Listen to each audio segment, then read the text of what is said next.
Over the past few years, people have begun to document and criticize the use of hostile architecture in city planning, which has been created to deprive people who are homeless from finding a place to camp. This made me consider how hostile architecture impacts people every day and how it plays a role in the places near me. First of all, what is hostile architecture? Hostile architecture is a form of defensive design to prevent loitering. It is a preventative strategy that is used in public and crowded environments to discourage these spaces from being used by people they were not intended for. What are some examples of hostile architecture? Cities often attempt to camouflage hostile architecture and focus on not just designing the presence of things, but the absence of others. Rocks, barricades, street spikes, and bars are all obvious examples of hostile design. However, curved benches, armrests, and loud music are more discrete examples of attempts to create uncomfortable environments for those trying to find a public place to sleep. How is hostile architecture prevalent in San Francisco? In 2019, the Bay Area Rapid Transit installed modifications to prevent people from jumping through turnstiles in stations. These gates caused extreme backlash on social media and were named inverted guillotines and skull crushers by riders on Twitter.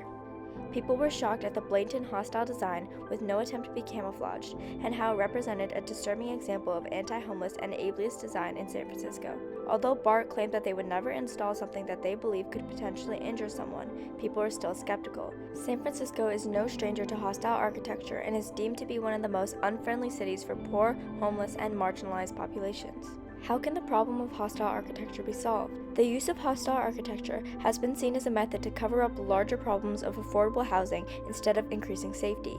These designs conceal guilt by keeping public spaces clean and poverty hidden. While public criticism over the use of hostile architecture has increased, the issue has been addressed more informally by individuals. In Oakland, Dan Stevenson and his wife installed a Buddha statue on the median by their house, which was previously covered in trash. After the installation, trash began to cease and people began to decorate and build structures around the statue.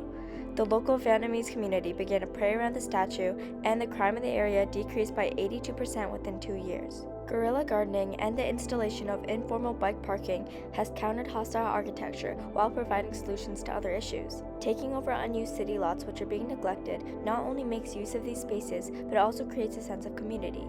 While it is illegal, city councils often applaud these actions because they reduce vandalism and provide much-needed bike parking. These are all examples of innovative and unique ways that design has been used to create change and raise awareness of social issues surrounding anti-homelessness.